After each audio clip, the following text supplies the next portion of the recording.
father gotta do? What?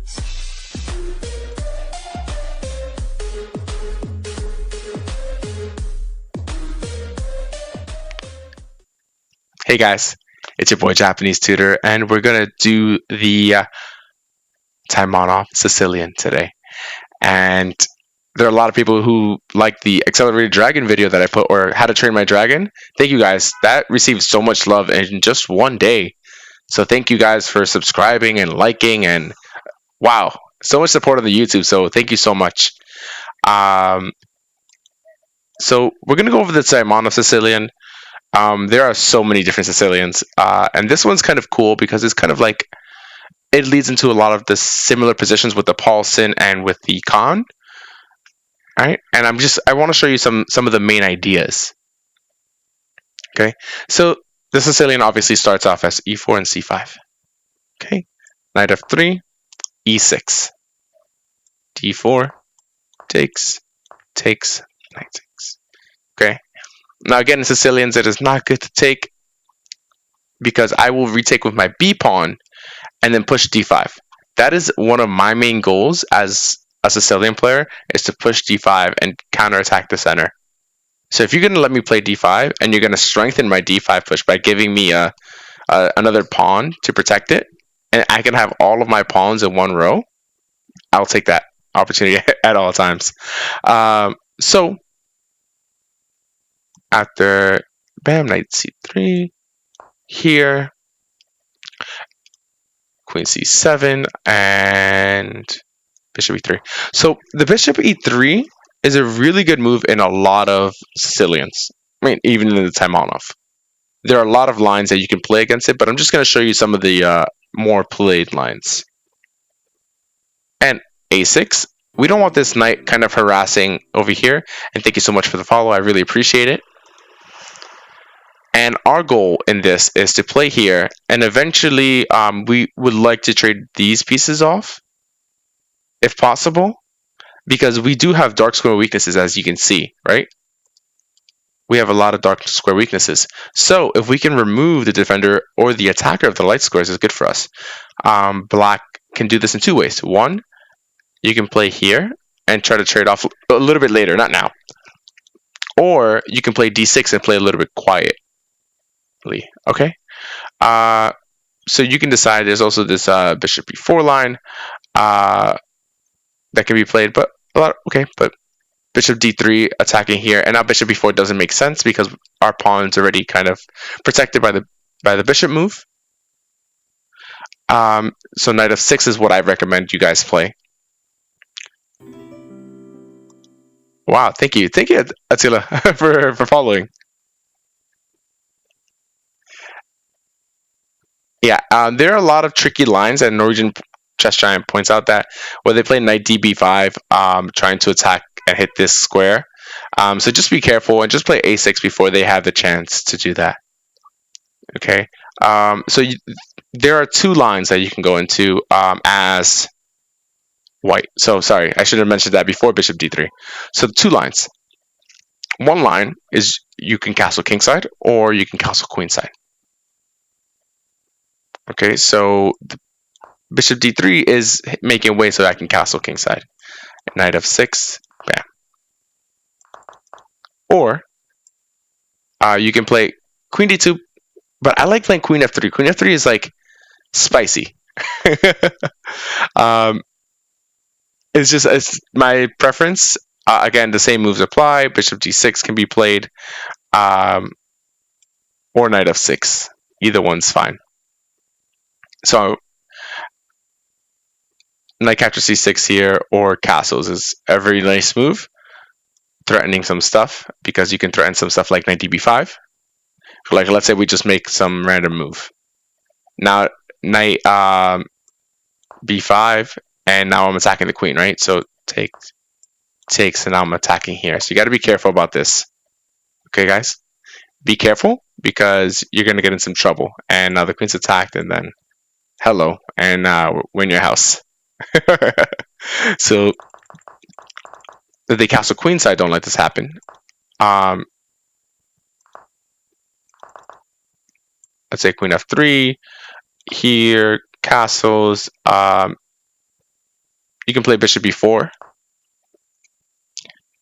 Okay, and the reason is I just want to kind of attack here, make this pawn a little weak. I'm going to play b5 after. Even if they do capture this, I can play here and play d5 after castles. I can capture first. So it just depends on how you want to play. Okay, so those are two lines that you really want to look out for, either castle queenside or castle kingside. The most common move is castle queenside or castle kingside from my experience. So you have two ways to play. You can play knight f6, or you can play this bishop e7 here. I like to play knight f6. For me, it's a little bit more flexible. There's also like a b5 idea. And one of the common ways to play is just a castle. And after I kind of decide what I do, maybe I can play f3 here. f3 with the idea maybe of playing g4, g5, and starting my attack over here. Although it does weaken my kingside pieces, it's possible. Okay, also remember that in the Sicilians, I want to go for this kind of stuff, and maybe you don't want to allow that.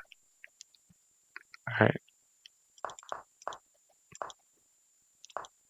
So let's say castle, boom, boom. Another main idea is to maybe go here and here. So let's say like queen e2. Now my knight can either go here, or I can develop my bishop first. I like developing here castles. So let's say a3, preventing any b4 pushes. Bishop e7 is nice. d6 is nice. Just preparing yourself. So anybody have any questions? I guess somebody cleared the chat, so no questions now. All right, and let me show you the ideal situation. The ideal situation is that you want to get this over here, castled, and be able to push d5 at a reasonable time. Also, you're attacking on the queen side. Okay. They could always capture. Maybe your bishop captures and then queen f3. Queen f3 is. I like this in a lot of lines. I just really like queen f3. And just for the simple fact, let's just play here. Just for the simple fact that I would love to get on this diagonal. Like, let's say if knight f6, I would love to play like maybe knight g3. I actually played this, a similar line against a grandmaster in a tournament, and I received an amazing position. I like playing these lines. Now, people say you lose your advantage. It's all about personal preference. It's about what you feel comfortable with. You know, I lose my advantage. Okay, so what? I love these positions, and I feel like I can play them well. So, and I have clear-cut plans. All right. And remember, the opening is not like, oh, I'm going to do this move, this move. In some cases, yes, it can be as dry as that. But you really want to understand your ideas, because let's say here somebody plays, I don't know, this move. You're like, oh, I don't have a response to that. You know what I mean? I've never seen that before, and you end up losing. What you want to do is you really want to understand the ideas, so that when somebody does play something awkward, you're just like, okay, so what is my plan again? And why is that not part of his main plan? And you can punish it. And that's the goal. Okay, so let's go in. And I do want to show you a game by Caruana. Caruana's white, and actually that person lost, but it kind of shows you the ideas of it. So if you don't mind me going, I actually have it here saved. And guys, if you have any questions, please do not hesitate to just let me know. Just let me know. I'll be really happy. Okay, Caruana, bam. And let's see, what are the questions? Oh, have a great one, Norwegian Chess Giant. Take care.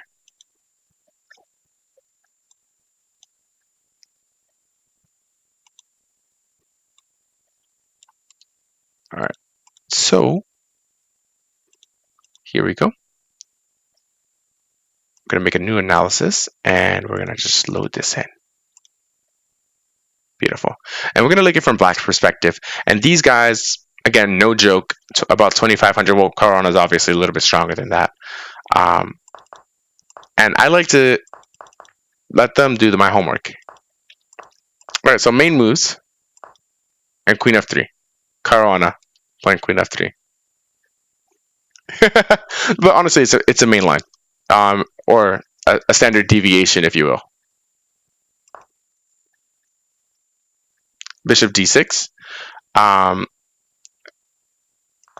Castles, and because I do have this threat, and why not do it? The common reply is bishop e5. Bishop e5. g3. Bam, bam. And maybe I want to push f4. Maybe f3 is not the right place for my queen. So it depends. You know, if they would have played knight f6, then maybe queen g3 was his idea. Castles. f4. Takes. And this is kind of what we want to do in the Taimonov, trade off these minor pieces. Now white still has an advantage, and of course we're not going to take here because I just played knight g3, and I'm going to take here. This score is weak for me, but I'm going to have a bishop on this line soon.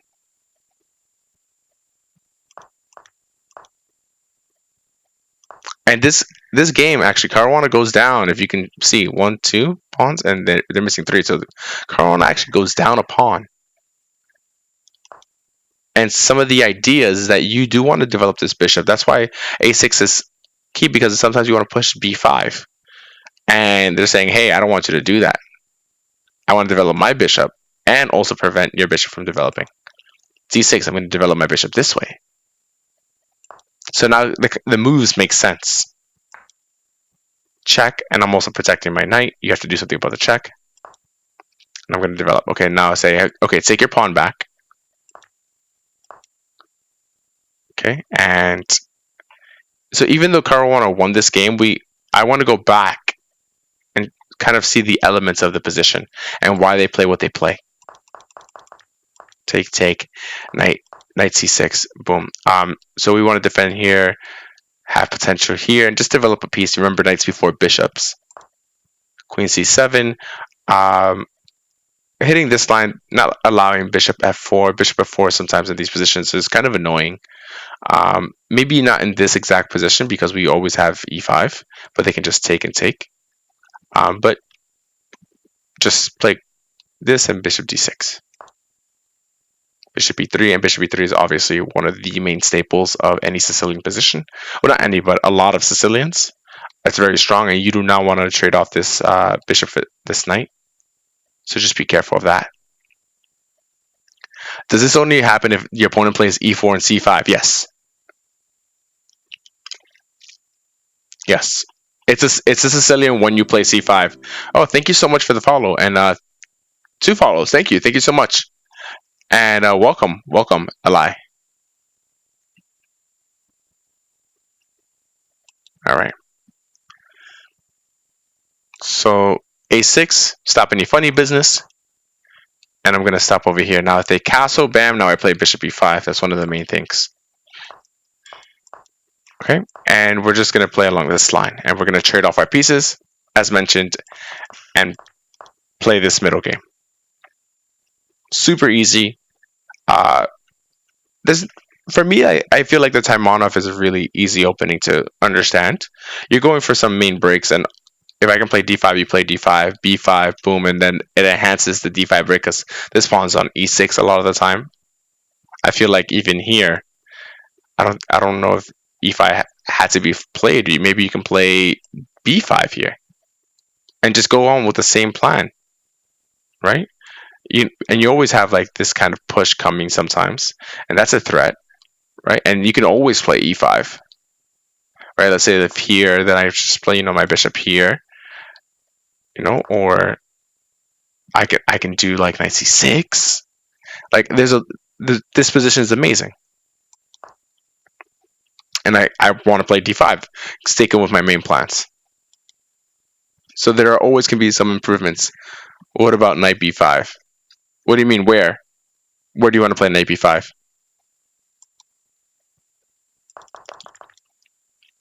Because remember, we play a6, so knight b5 is not that good. So like, let's say here you want to play knight b5.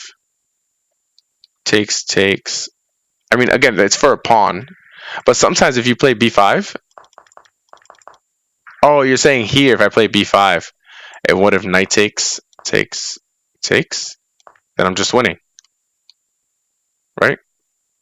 And even if you don't take, and let's say you play like a3, then I can just like play b4. Rook takes, and I just have a dominating position. I mean, this is like kind of, it looks like the Benko Gambit that we were talking about, except I have 3 files open, and I have an attack on your king, and you have no attack. My king is so safe. You have no open lines. All right, so let's go back, and we're going to talk about what happens when your opponent castles to the king side, and I want to show you a game in that. Now, the positions are super dynamic in both cases, but I feel like when you play in the king castle's king side variation, things tend to be a little bit slower, but again, a lot of action. A lot of action. All right, so I think this one was the one that I wanted to show. Yeah, okay.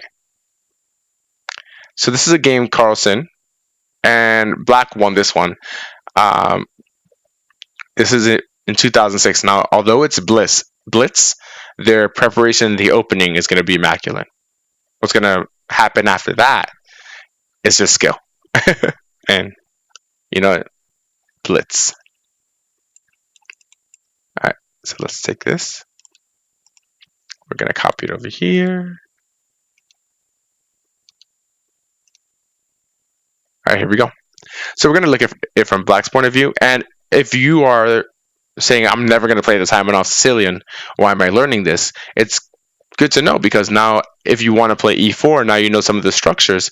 And sometimes you can say, oh, this French kind of has a similar ideas. This is how I play. Or this O'Kelly looks weird. Okay, I can do this because I know that this is a good move in the Taimonov or against the Taimonov, so I can employ this move. So it's always good to know multiple different ideas. Take, boom. 6, bam. Standard stuff. Again, you can forego this, but this does allow knight db5, queen b8. I'd rather you not do that, because sometimes this queen will get stuck here, and they have some tricks, like let's say boom, castles, and just like locking down your position, which I don't want anyone to get into trouble right from the opening. So I just suggest that you play a6 immediately. But anyways, a6, a transpose. Castles. Take, and then bishop c5. Okay. Remember, the idea is, oops, let me flip it back, sorry. So the idea is I want to trade off these pieces. Once you castle, I want to trade off these pieces, because the only holes that I have, and really the only weaknesses, are my dark squares. So if you can't exploit that, then you have nothing. And all the entry points are pretty much covered by my pawns. So how are you going to exploit my dark squares? Maybe here, but then I'm going to play b5, right? And my queen is here for the meantime. So that's how I'm going to cover my squares. d6, e5, okay. Bam. And now this is a weakness, but not too big of a weakness, because we're controlling it twice or 3 times, and you're only controlling it once.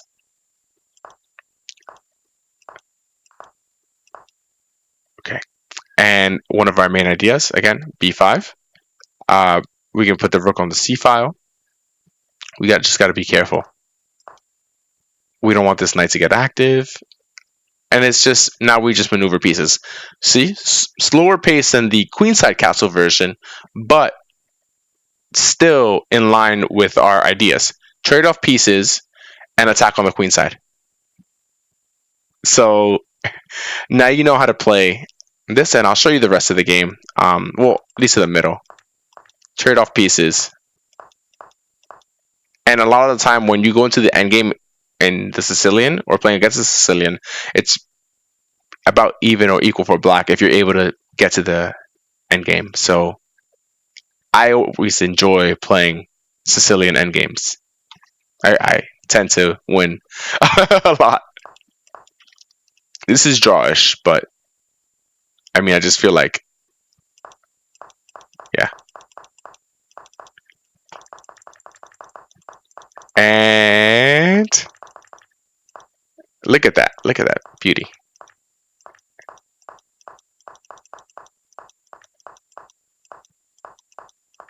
How did black win here?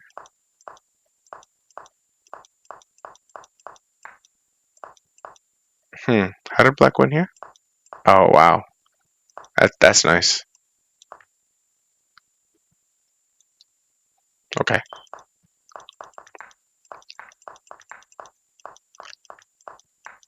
Oh, I guess in time trouble. So, whatever. Maybe it wasn't a real loss, but still, now you guys know. What happens if bishop captures f6 when you play the bishop out and try to swap it off? Okay, let's go check it out. All right, so let's go from the beginning. So, talking about that.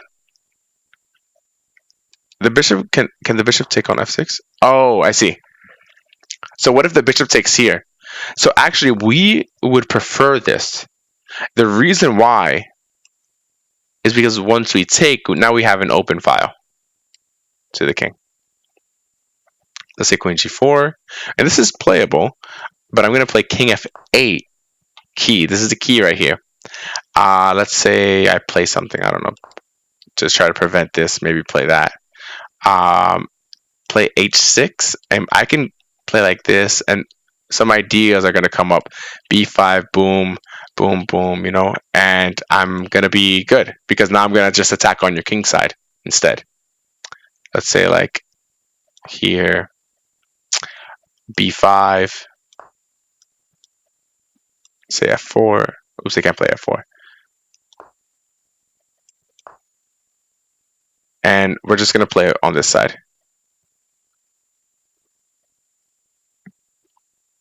That's basically it.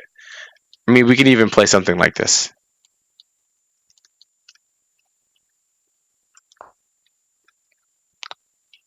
Honestly. King e7, king here. I think black is doing just fine here. King f8, yeah. What's my rating? My rating is 1860. 1860 USCF. So that's it for my Taimonov. We're testing the waters, see how everybody likes it. If you did like it, consider subscribing and hitting that notification bell. It really helps me out. And thank you for all the support. We're trying to go for 200 subscribers. Hopefully we can do that soon. And thank you guys so much.